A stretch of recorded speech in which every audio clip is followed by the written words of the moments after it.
Toujours dans le cadre de la boulangerie, nous allons nous intéresser à la création de richesse et à la notion de valeur ajoutée pour les organisations. Alors la valeur ajoutée, c'est quoi? C'est la différence entre le prix de vente et les coûts de fabrication.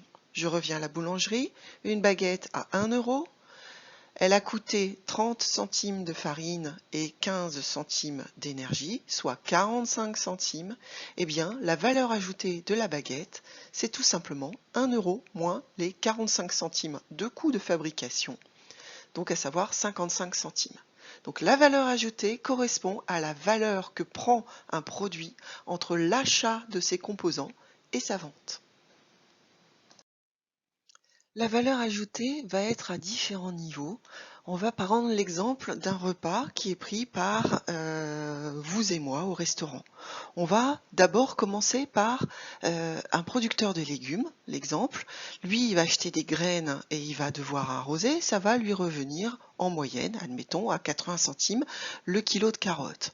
Ensuite, il va vendre son kilo de carottes 1,80 €. Lui aura fait une valeur ajoutée de 1,80 € moins 80 centimes, soit 1 euro de valeur ajoutée pour le producteur de légumes.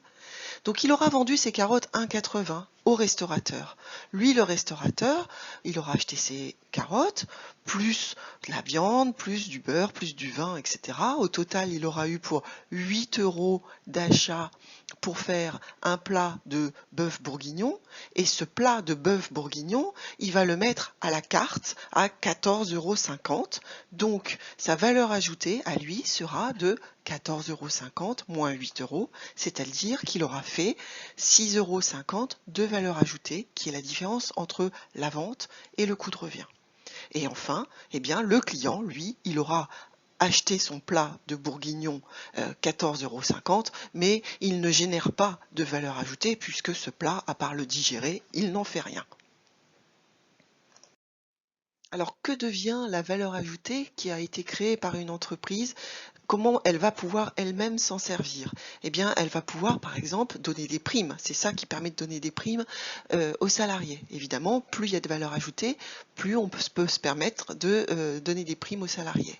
L'État va se servir sur cette valeur ajoutée.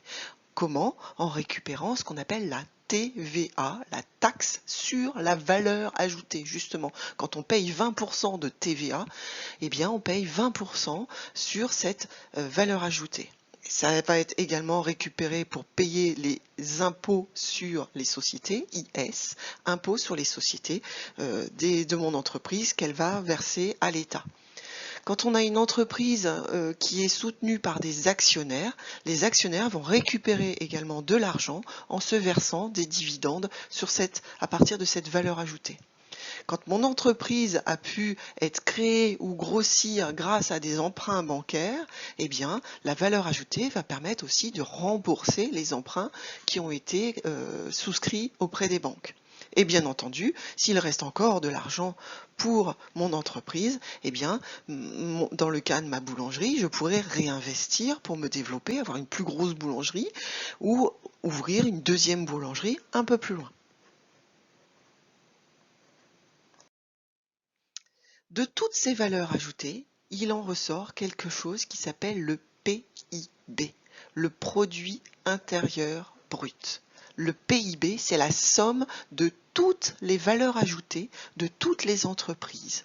Donc le PIB de France, c'est ce qu'on appelle la somme des valeurs ajoutées de toutes les entreprises françaises. Donc ma boulangerie va verser de la valeur ajoutée pour alimenter ce PIB.